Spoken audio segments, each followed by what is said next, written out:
First and foremost, I'd like to thank you all for sharing your comments, insights, and theories. For the people saying that my daughter is acting suspicious, I think it's just because you don't know her. She really is a sweet girl. She's never gotten in trouble at school with her friends or at home. She likes horror movies. That's not a crime. As for her boyfriend, she hasn't told me about him, but I'll try to get more information out of her. But again, if you knew Vivi, you'd know that being suspicious of her doesn't make any sense. Okay, now for the update. With Paul missing, a different medical examiner handled the scene. He didn't tell me much at the scene, but he said enough to make my stomach flip. There are bruises on her wrists and ankles, he said. He bound her tight, probably to keep her still while he twisted her head around. He? I asked. The medical examiner shrugged. Things like this? Usually a man that does it. Look up the statistics. Plus, you'd need a lot of upper body strength to twist someone's head around like this. Even a young girl's. He mimed the act and made a crack sound with his mouth.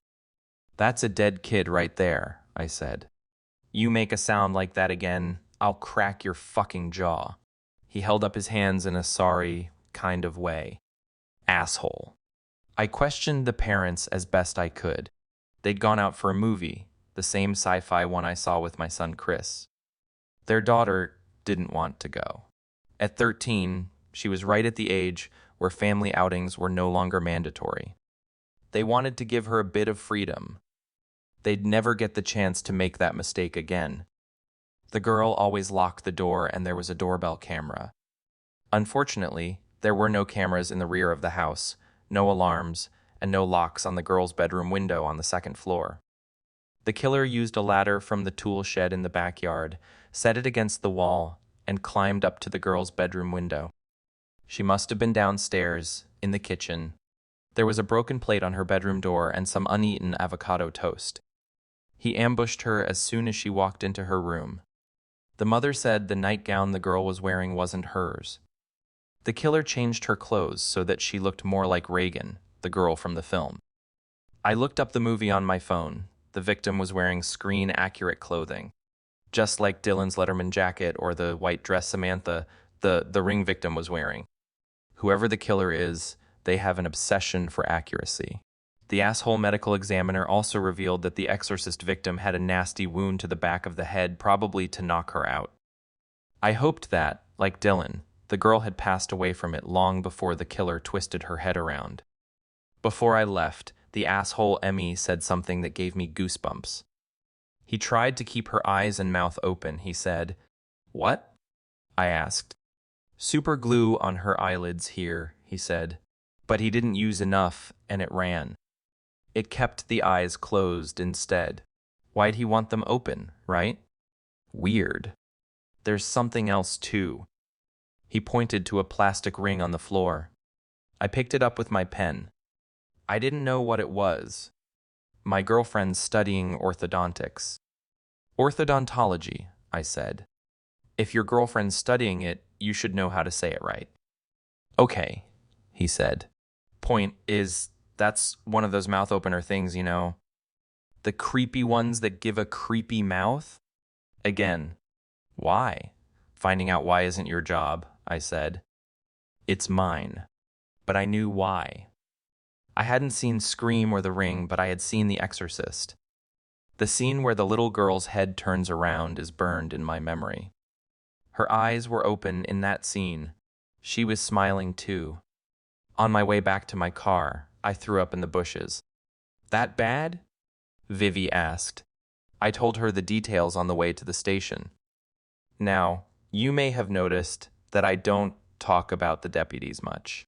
There are 10 of them, not including Jordan and Monica, who have pretty much moved up to administrative positions along with me.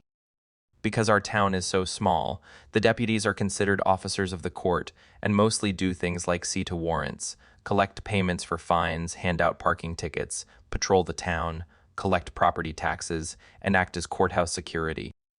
I'm both the county sheriff and the chief of police in our small town.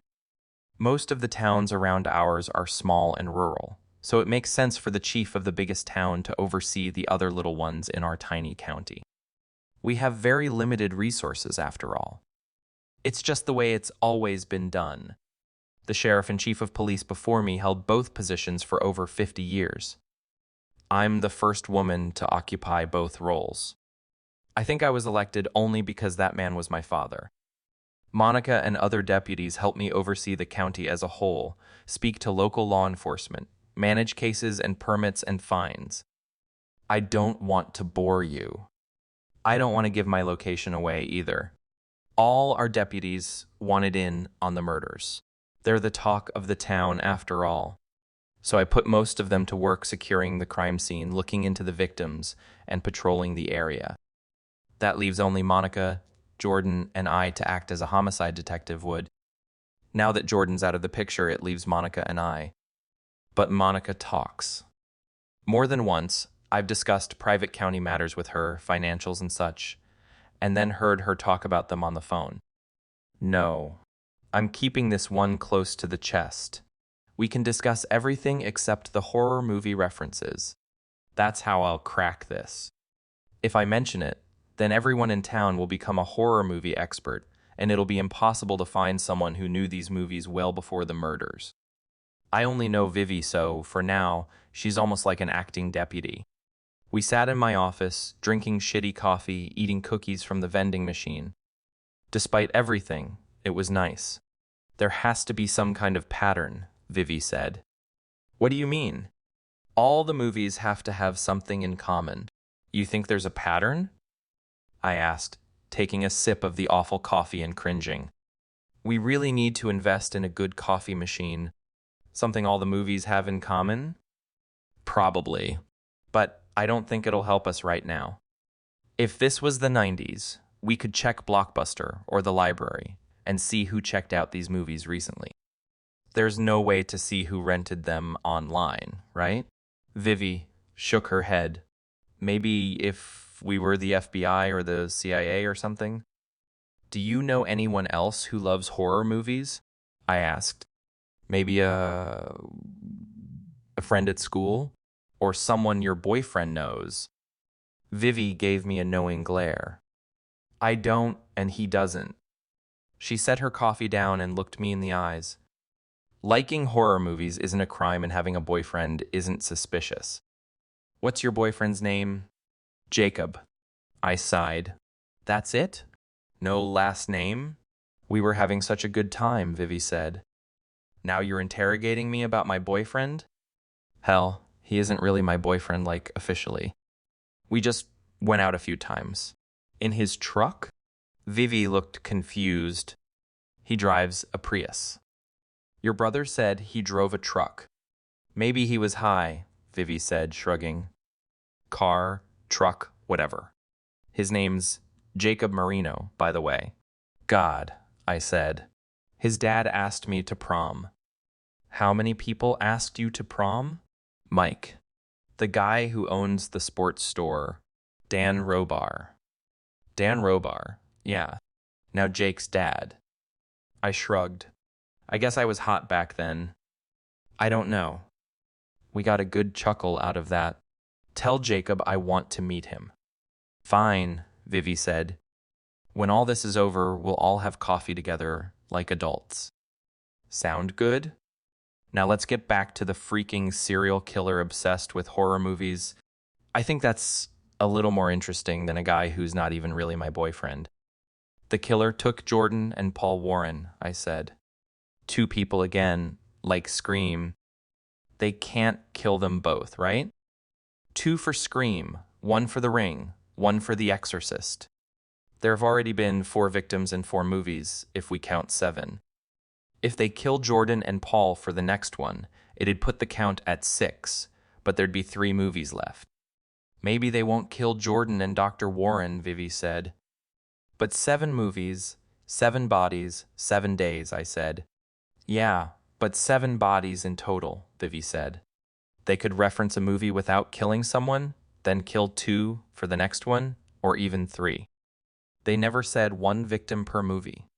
The whole thing is a reference to David Fincher's Seven anyway. There was 1 scene in that movie. Lust. I nodded. Vivi and I saw it the night before. She forced me to watch it. It was a good movie, I guess. Didn't like the ending, though. That one had two people, but only one of them died, Vivi said. But it was a guy and a prostitute. Right, Vivi said. I don't think they'd reference Seven again either. Whatever it is, it's a movie where two guys are the victims. They had to take them somewhere else, too, I said. They killed Becca Campbell and Dylan Russell at Becca's house. Probably because her house had sliding glass doors, a patio, and a tree in the front lawn. They're a stickler for details. They killed Lena McCarthy, the exorcist victim, at home too. But they kidnapped the ring victim and brought her all the way out here. There was a well in her town. A few of them actually, I said. They must have wanted you to find her then. I put my coffee down. My stomach seemed to twist into a tight knot. You're the expert, I said. Are there any movies where two guys get kidnapped? Vivi scrunched up her brow. She closed her eyes. A horror movie where two guys get kidnapped, she muttered. It has to be a famous one, too. Scream, The Ring, The Exorcist, Seven. Pretty mainstream so far. No deep cuts. But maybe they'll throw one in there? Something from the 70s? Very crowded decade. Lots of giallo stuff. Maybe a weird slasher from the 80s. No. Vivi looked at me. The references have been pretty obvious so far, she said. You could plug a description of the way the victims were killed into Google and you'd get the movie every time. So this one has to be obvious too. Two male victims, Becca and Dylan, were dating, like the victims in Scream's opening scene. The two girl victims looked like the horror movie characters they were referencing. There must be a reason why they picked Dylan and Dr. Warren, probably to punish us, I said. To disrupt the investigation.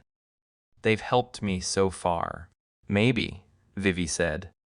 But I think they want the victims to be pretty similar to the ones in the movies. Dylan was blonde. Drew Barrymore's boyfriend in the movie had dark hair. So Dylan was killed because of the role he filled, not what he looked like. Jordan and Dr. Warren must have been picked for their roles too. A cop and a doctor? Practically every horror movie has a cop and a doctor in it. Vivi shrugged. I don't know. We haven't gotten the call yet, and it's late, I said. Maybe they haven't killed them yet. Or maybe they just haven't been found, like the girl in the well. She was there for a day at least. Maybe they put Jordan and Paul somewhere hidden too, like a barn or an abandoned house. Two guys, Vivi said. A cop and a doctor. Hidden somewhere. Not at their home or a public space, because they would have been found there somewhere remote. Vivi's eyes drifted across my desk and stopped at the department's camera. I'd used it to take photos of the crime scene. Jordan usually takes crime scene photos, right? Vivi asked. You called him a photographer. Yeah, I said. So? It's not a cop and a doctor then, Vivi said. Her eyes were wild with the excitement that only comes from putting a puzzle together. It's a photographer and a doctor. Both of them were kidnapped. It's obvious. What? I asked. What movie is it? Saw, Vivi said. They're referencing the first Saw movie. Are there any big, creepy public bathrooms in town? Like maybe an underground one? Or something in a factory? It has to be a rundown one too. Abandoned. Vivi, I don't know every bathroom in the county. They'd pick one we could get to quickly, Vivi said. One we'd know. In the movie, a cop rushes to the bathroom, but he did it by following a suspect there. But it's gotta be a bathroom. A really big one. Grimy. Tiled walls. The only big, underground, abandoned bathroom I know is the one at the old bus station. We had to board up the whole building because squatters kept sneaking in. It was a drug den. That has to be it, Vivi said. I was skeptical. She'd solved it too easily, too quickly. She was probably wrong. Then again, Vivi has always been smart. All her teachers say she's ahead of her classmates.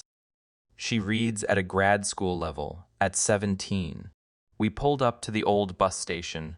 It was an eyesore, one that the town council had been trying to tear down for years, but our town's historical society had put a stop to it.